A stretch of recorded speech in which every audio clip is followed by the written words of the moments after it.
disruptive. America that I fought for. Weird thing to happen. Hello, one and all. Welcome to this edition of Kitz Corner. Been a fantastic day so far. So we got amazing news to share with you folks. In this never-ending cycle of darkness, there is some light at the end of the tunnel. There is some hope, folks, because Julian Assange is finally coming home. Julian Assange, who was kept in captivity, who has been tortured, under isolation, under constant surveillance for the simple act of journalism, has returned home, folks. There is a bargaining deal, there was a plea offer, and he finally gets to return home to his family and friends back in Australia. Such amazing news, not only just for him and journalism as a whole, but just for a human sake, for humanity. This is such an amazing story to share. There is some hope, folks. So, this story from ITV in the UK announcing that Julian Assange lands in Australia a free man after decades-long WikiLeaks battle. So this is just absolutely, heartfelt and warm and just so amazing. There was people at the tarmac at the Australian airports cheerleading this, and obviously his wife and child are happy that he's returned safely, and it's definitely a big major moment to win. Miraculous of all this. So they report and say Julian Assange has arrived back in Australia after a decades-long battle against the U.S. government over exposing the country's military secrets. He is welcomed at Canberra Airport by his wife Stella, as well as a crowd of supporters who cheered as he disembarked the jet. Assange did not appear at the press conference arranged for him as arrival, but his wife Stella and two of his lawyers made statements in his place. We want to be here, but you have to understand what he's been through. He needs time. He needs to recuperate, and this is a process, Stella said. I ask you, please, to give us space, to give us privacy, she added. I want Julian to have the space to rediscover freedom. Stella said that her husband would speak publicly at a time of his choosing. In an earlier conversation with Australian Prime Minister Anthony Albanese, Assange said it was surreal to have him land in his home country, adding that he was looking forward to playing with his children. One of Assange's lawyers, Jennifer Robinson, described the result as a huge win for Australia and Australian democracy. More than 56,000 users were tracking the flight on online tracker Flight Radar 24 as it landed in the capital, Canberra, at 7:37 p.m. local time. Among those greeting him was his father, John Shipton, hugged his son before giving one final wave and entered a nearby building.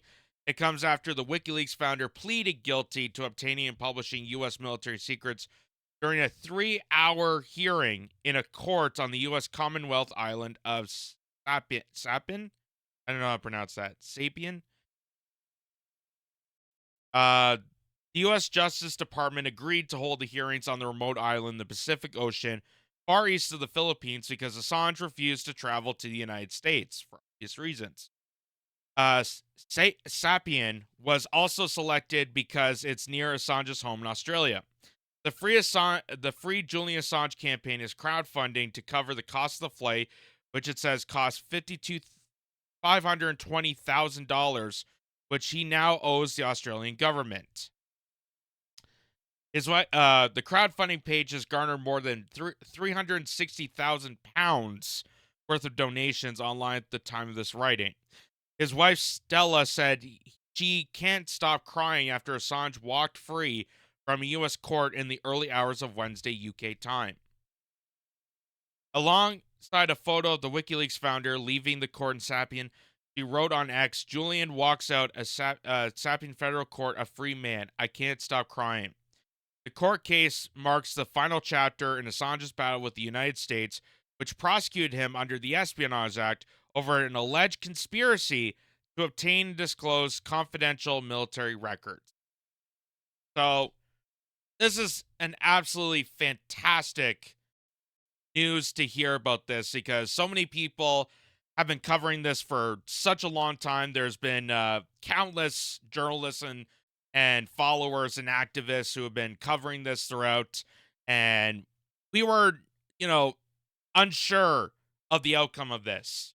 There was always that kind of speculation of, Julian Assange, if he went to the United States, no doubt the United States was going to extradite him. That was kind of the fundamental outcome, whether Trump was president, whether Joe Biden's president, whether Barack Obama's president, both the Democrats and Republicans, uh, basically alongside with the deep state, were targeting this guy for the act of journalism, not because he hacked in the election, not because of all the other conspiracies that they pinned him with. They were trying to discredit him by saying that he was a hacker, that he was a rapist, that he was a misogynist, that even TYT, the home of the progressives, are saying that he's an asshole for siding one side of the political aisle. No, he was a journalist. He was a publisher. He obtained information from a source and he published it on WikiLeaks, which is what journalism is. They don't have to disclose where that source came from, but they are publishing that source to bring to the public that information. And that information happened to be military secrets. It happened to be the deep state. It happened to be Vault 7. It happened to be our war crimes, Hillary Clinton's emails, all the corruption that embarks the United States, embarks a lot of these imperialistic states that kept hidden from the public. Julian Assange was able to reveal. And that's why they kept him in captivity. They locked him up. They tortured him. They put him in solitary confinement. And basically, he knew that what he was doing was going to put a target on his back, that he was sacrificing himself for providing information. And now that this bargaining deal has happened, obviously, there are some altercations because the deep state's not going to let go of this. The U.S. empire is not going to let him go a free man. Obviously, they're going to try and spin this around. I know a lot of publications are still trying to say that, well, he's a free man, but he's still a criminal. Even TYT, still to this day, they're still painting him as some sort of Trump conspiracy nut. Oh, he met with Paul Manafort and that conspiracy that was obviously debunked. But TYT's still going with it because anything to do with the deep state, anything to do with helping the Democratic base that wants to prosecute him and throw him in jail, it works in favor of them. So this is definitely amazing news to share. Here's the Free Assange X page or Twitter page announcing that Julian Assange is free, and watch the moments as he gets off the plane here. Again, miraculous news to hear of this. So there he is walking off the tarmac at the Australian airport. I'm assuming that's his wife next to him. And he's waving the crowd. There's, hundreds of people in support of him. His father was there. Lawyers of him, representing him, are there. So it's overall just amazing. Overall just amazing. And considering, again, whether you support Assange or not, whether you agree that he is a journalist or not, regardless of that, this is such a huge matter on the face of humanity, because if they're able to do this to Julian Assange, if they're able to do the stuff they were going to do to Edward Snowden, that's why he got exiled to Moscow, the stuff that they do to people that are providing information for the public for the greater good, and they're being targeted, they can do to anybody. They can do to anybody. And we're witnessing it outside of Julian Assange. We're witnessing how people are targeted, how they're trying to spin the legal system to prosecute. And, oh, look, hugs. This warms my heart. It's so amazing.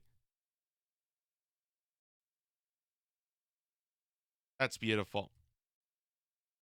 So that's why it's such a big deal, because it's a matter of humanity, free speech, how overreaching not only just the U.S. government, but other governments that are colliding together in this global cabal against people like Julian Assange, who are just being a journalist. So here's also this. This is from WikiLeaks themselves. They imagine from over 5 years in a small cell in a maximum security prison, nearly 14 years detained in the UK, to this. For the privilege, Julian Assange must pay over $500,000 US dollars. So that's the bargaining deal, is that he has to still pay a penalty for what they say is committing a crime of journalism. But he's able to go free. He's able to be with his family, and he's able to regain the privileges and rights of a human being, which by far is just absolutely amazing.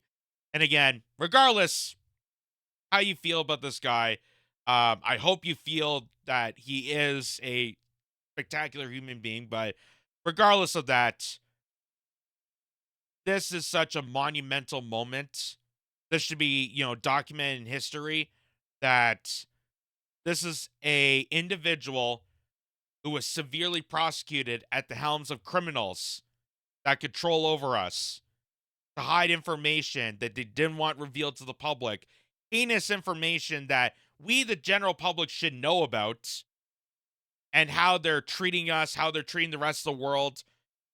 This guy was a journalist, a publisher that was trying to reveal that information to the generalized public, and he got detained for it. He was sent to maximum security prison. He was doxxed so many different conspiracies to try to discredit this guy. He was sent, to an Ecuadorian embassy, where he was just detained for so many years and just tortured beyond belief. Just disparaging how heinous they treated Julian Assange. And now that there's some sort of deal where he can avoid extradition from the United States and able to return to his family, it gives you a sigh of relief. This is the general sigh of relief that in this dark time, in all this craziness, I know we cover a lot of dark stories, and you almost get that sense of nihilism where there's no hope, there's no hope or outcome to this. This gives you hope. This is the light at the end of the tunnel. And I am so happy, so gratefully happy that Julian Assange, a man with excellent quality of journalism and ethics, is able to return home to his family and treated like a normal human being, and not this targeted prosecution of insanely sociopathic, psychologically disastrous cabal of criminals that occupy the highest order. So, thank God for this outcome. And please do support. There's a crowdfunding page, as you can see there. But please do, if you can. I know times are tough, but if you can, please donate to the cause, because you're not only just helping Julian Assange, but again, this is symbolic on humanity as a whole.